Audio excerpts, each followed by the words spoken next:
What's up everybody, Rob here. So, one of the most influential works on witchcraft is the Malleus Maleficarum, a famous work detailing ways to identify witches and to combat their influence in wider society. So it's just a little bit of a Halloween special. Here is a very brief look at the history of the Malleus Maleficarum.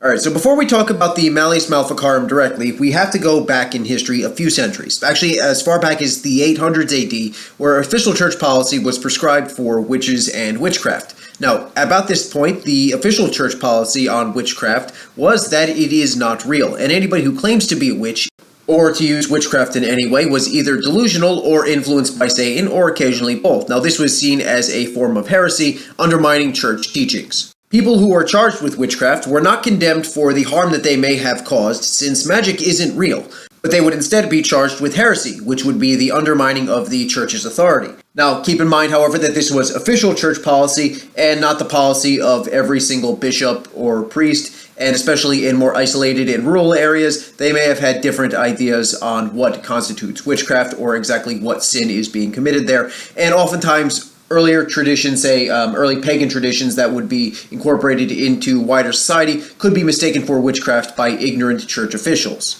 But suffice it to say that official church policy was that magic was not real and that witches were in fact heretics undermining the church's authority. Of course, there were some people who did have other ideas. Citing the book of Exodus, chapter 22, verse 18, "Suffer not the witch to live," Heinrich Kramer attempted to prosecute witches in the Tyrol region, which is in modern-day Austria, Switzerland, and northern Italy. He was actually expelled from Innsbruck by the local bishop for, and I quote here, being senile and crazy, end quote. And basically he was super zealous in his pursuit of witches, believing that they cause actual, for real, magical harm, which is again in violation of church teachings, but hey, that's neither here nor there. He was soon joined by another monk, Johann Spregner, wrote to Pope Innocent VIII in 1484 for permission to write a guide for hunting witches. He soon received papal approval, and thus he and Spregner began work on their famous treatise.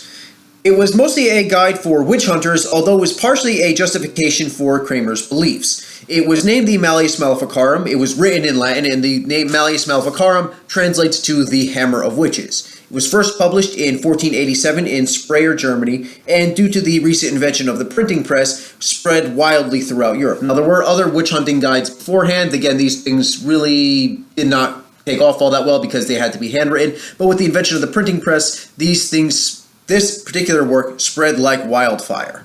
The Malleus Maleficarum is divided into multiple parts, including the introduction. Obviously, start with the introduction, which itself included the papal bull, which proved that he had papal justification for the writing of this particular treatise, as well as Kramer justifying his actions as to why he decided to write this treatise and his rationale for doing so. And I just want to point out that although both Kramer and Spregner were both involved in the writing of it, this is almost entirely the work of Kramer. Spregner had at best, secondary role, and he is associated with it, but this is, for the most part, the work of Heinrich Kramer. So just keep that in mind, and I'm going to be referring to him, just for the sake of ease, as being the author here, though the other man, Johann Spregner, was involved as well, but in a much, much diminished role. So keep that in mind. After the introduction, the main contents are divided into three major sections. Part 1 is a theoretical section explaining how witches are actually a real thing. Kramer cites natural philosophy, which is the early word for science. The word science hadn't been invented yet.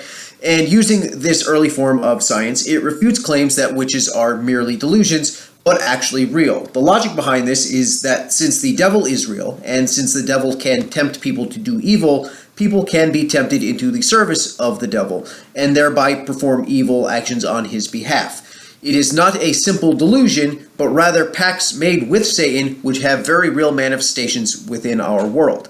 Kramer then goes on to assert that not believing in witchcraft, not believing in magic, and not believing in the actual real harmful effects that they have is in fact heretical, which is of course a direct contradiction to the church ruling on the subject up to this point. Part 2 of the Malleus Maleficarum is a series of case studies detailing events in which people entered into pacts with the devil. Particular attention is paid to women, since according to the Malleus Maleficarum and medieval society at large, women's built-in wanton nature and just general weakness of the fairer sex, I guess you can say, made them vulnerable to the wiles of Satan and other demonic entities. Also, this particular part speaks out about the recruitment of witches. Witches would usually be recruited by other witches, oftentimes through sort of, I guess you could say, a false flag operation. What a witch would do would be cause problems within another woman's life, and at the end of a rope, this woman would be forced to seek help, at which point the witches would then step in and say, oh, you got a problem? Oh, look, come join us and we'll help you out with this, that sort of thing.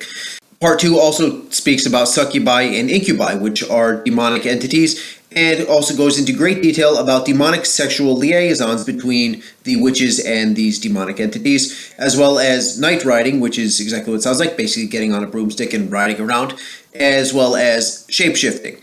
Midwives were often given particular focus, stating that they could cause miscarriages or infertility and would even cannibalize the bodies of infants in satanic rituals. They were even described as occasionally offering up live infants to the devil as part of satanic rituals and a twisted form of human sacrifice.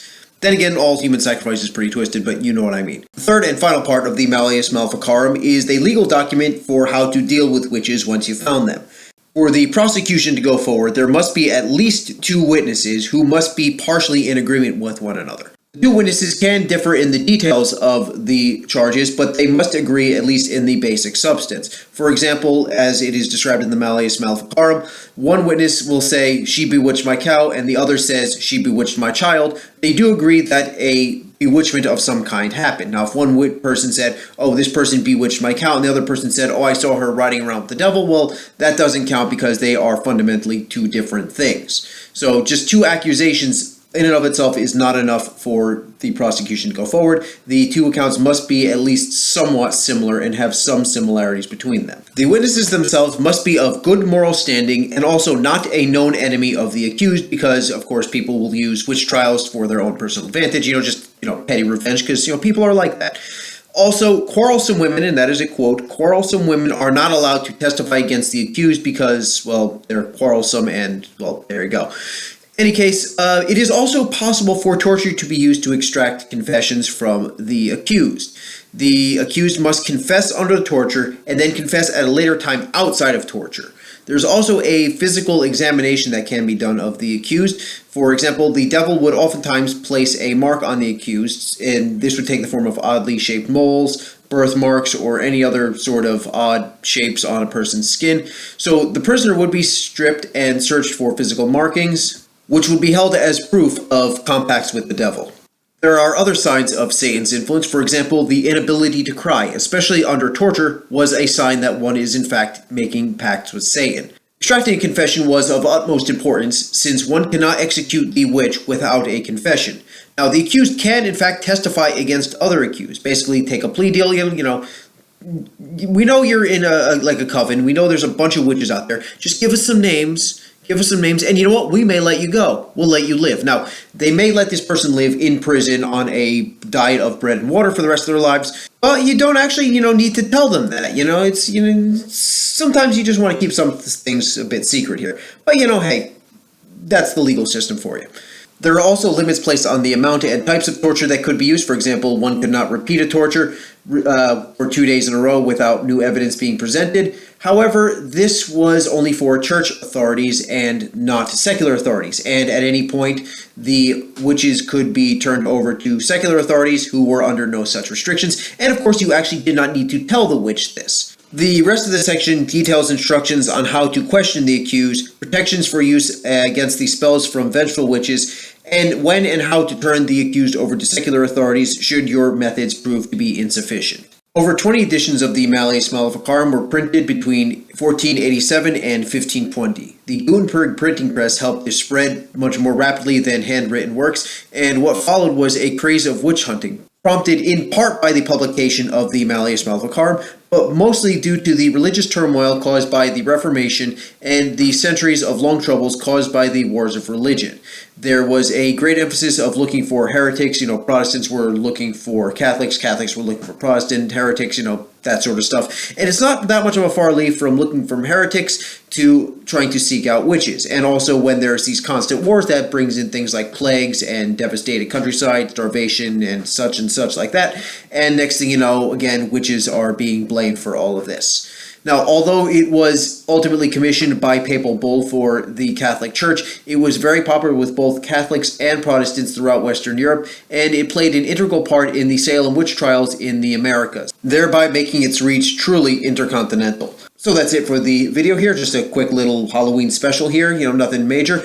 In any case, that's it. Please hit the like and subscribe button. More videos coming out whenever I get around to it. And have a good day. Or don't have a good day. Your adults have any kind of day you want. See you later.